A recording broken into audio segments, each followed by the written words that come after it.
So Gaffer, we're just over halfway through the season. I think we'd all accept that it probably hasn't been the perfect first half of a season. And you see a lot of comments online about certain things. I know you're not personally on social media, so I thought if you're happy with it, I'll act as the voice of some of the fans and ask you some of the questions that I think they'd like to ask you if they were one-on-one with you. Nice one. Okay, right. Carry on. First one, see a lot of fans saying, how come more experienced players haven't been brought in? Yeah, I can understand fans saying that. I mean, of course, we've still got a few weeks to maybe bring in what you would class as experience. However, the difficulty, when I talk about experience, I talk about league games. And you can have 100 league games and still be 21, 22. So, because when you get experience in of somebody that might be 30, for instance, he's probably got a family, he's probably got kids at school, and he's probably got a wife that wants to live near her mother, whether it be up north. So therefore the relocation's massive. If he's experienced and played in a lot of games, then he's probably been on a good wage. And if you're 28, 29, 30, you're not coming down in wage. So that type of experience is very difficult to get in unless it suits us. It's not always easy to bring in experience, but you'll find that I'm bringing in lads that have either played quite a few games in the Football League, and one has played quite a few games in the Scottish Premiership, which is also a strong league, as you can imagine. You know, he's played against Celtic a couple of times, Rangers a couple of times, Hearts. You know, so I call that experience. Okay, so leading on from that, seen a lot of comments about the summer. One example I've seen, why wasn't more done in the summer to strengthen the squad? Well, it's another good point because, of course, we looked at it. But again, I've mentioned it, but because we promised the boys that if they got us, and I think this was the motivational part that got us there, because there wasn't a great deal of difference between some of the top teams. But the motivation for them to get themselves either into the Football League that they'd never played in before and always wanted to be league players, younger players, playing the league, or older players that have been there, discarded, and were desperate to prove that they could come back and be a league player. I probably describe it in my head as, if you've got a little kid at home and you say, if you're a good boy today, then I'll get you a present at the end of the day if you're a good boy. And that little boy or girl is very good all day, and then you don't come up with a present. And when they ask, you can go, the parent says, no, sorry, no. Well, is he going to be good again or she? It's not going to happen. So I wanted to give this group a chance. I thought we would be closer than we are at the minute to competing. We have competed. We beat teams like Bolton, Everton's under 23s, we beat Charlton, we beat Crewe in an important game. We've had wins, and because those wins were sort of like a lot of cup games and draws, you suddenly find yourself, because of the draws and the non-wins in the league, or not enough, you find yourself behind a little bit.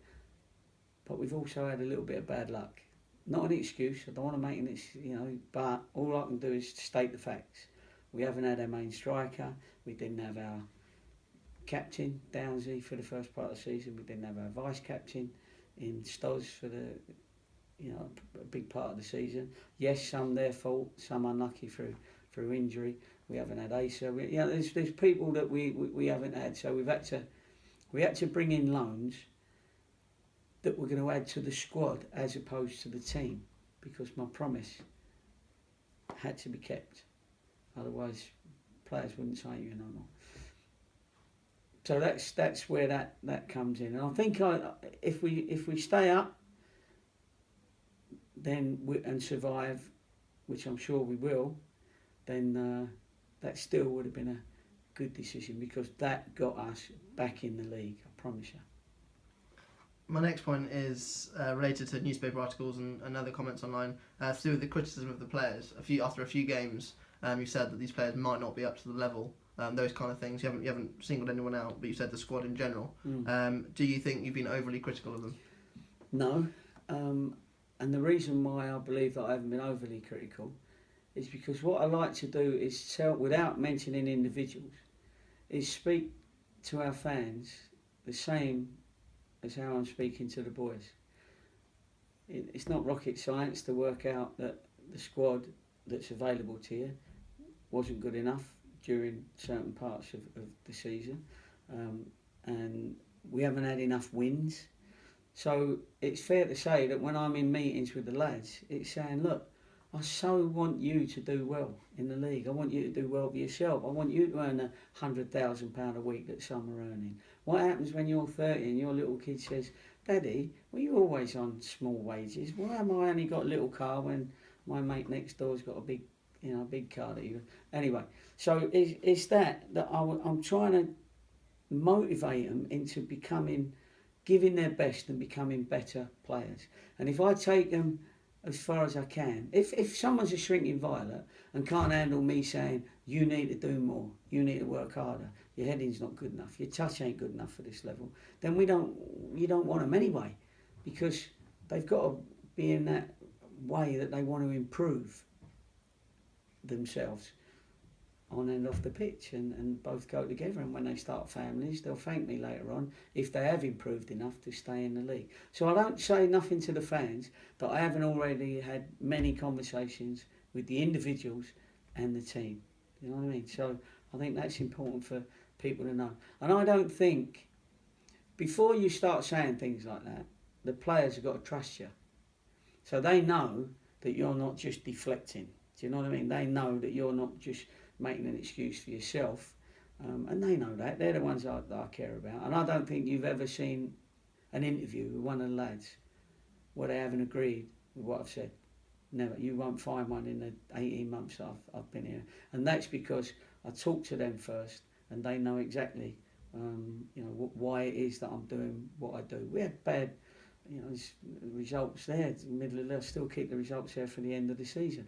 But I make sure that they know that type of motivation, although it might upset some, the ones that it doesn't upset are the ones that will come through for you. And they're the important ones, because they're the ones that end up getting you out of trouble or winning you a league. My final point, you've mentioned it a lot, other people have mentioned it a lot, fans have talked about it a lot, the mole leaking of transfer news. Some people say, what's the big deal? If the deal still happens anyway, what does it matter? What's your opinion? What effect does a leak have on you as a manager? Well, the same as it does in government, in the police, in the Secret Service. You know what I mean? It affects a lot of things, because the only ones you see of people that come in, if you say that once we've signed them, then what does the mole? What does it matter whether we knew the name 2 weeks ago? Yeah, but that's only very few. That's only very few players that happens to. Don't forget, we've probably got a list of 200 players over the last couple of months. Some we put out there, some we don't. And then when it gets closer, that's when it gets dangerous if you've got a mole in the camp, for the simple reason. An agent that sees that somebody's maybe just about to come to us, not the player's agent necessarily, but another agent, they're always nicking other agents' players to friends that they've got, other clubs, and they go, look, I know for a fact that this player is going to Cheltenham. If you can offer him £100 more and me a bit, because I'll get him over to you. Do you know what I mean? So you could lose the player because of that. And that does happen, does it? Of course it happens. Yeah. It happens all the time. But what also happens is the two clubs often don't want it to get out, because it might be that you're waiting for the other club to move someone out first. I don't want to move in and upset people if in the end that player doesn't come to us. So listen, I can't stop speculation, right? That's the world over. We all speculate. I understand that, and I don't mind speculation. But when things come out at the wrong time, that can affect the football club. It can affect a country. It can affect an organisation. I know this is only a game, but it's a very important game, because it's all our livings at stake.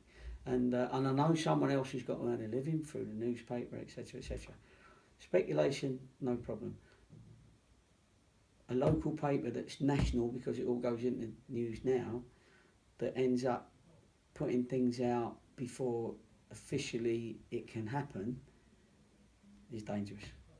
And maybe after the transfer windows, I'll give you a couple of lads that it's affected, and a couple of players that we might have got that in the end we didn't get. Brilliant. Thanks very much, Gaffer. No problem. Thanks. Good questions, mate.